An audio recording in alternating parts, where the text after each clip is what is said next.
Good morning mga ka-agri. Mga ano tayo ng kalabasa. Manguha tayo ng kalabasa ba. Yan o. Napulinit natin. Ano na mga ka-agri, yung medyo nasa tamang gulang na mga ka-agri. Kasi ano kasi ito eh.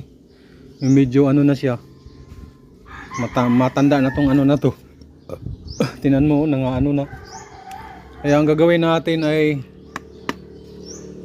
mag-harvest tayo kalabasa. Yan o. Hirapan tayo. Basta tamang gulang na o. Ay. Tara.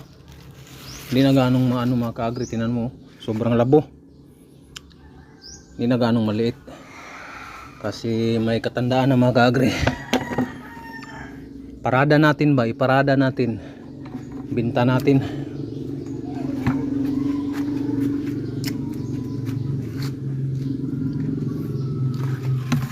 Ito tayo sa ilalim. Ito yung kuha natin na wala ng hindi na natin na ano ba na alagaan. Tayo sa ilalim. Yung iba nga mga ka-agri nakabiti na lang. Yung iba napulinit natin kaso hindi lumaki. Yan o, tingnan mo katulad nyan. Pero mayroong mga lumaki mga ka-agri. Kasi matanda na tong ano natin, kalabasa na to eh. Mga taon na rin to.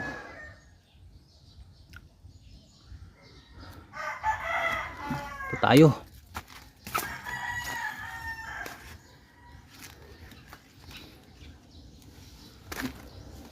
Kaya ano, nakalambitin oh.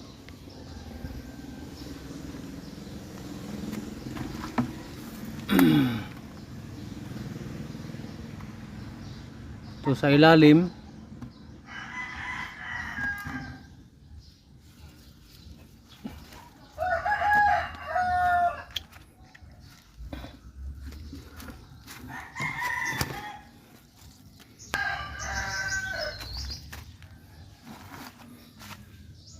Mga ka-agri, dalawa yan no?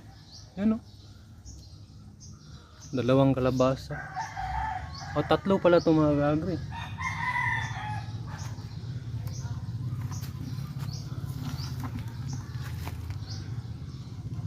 Ito malaki.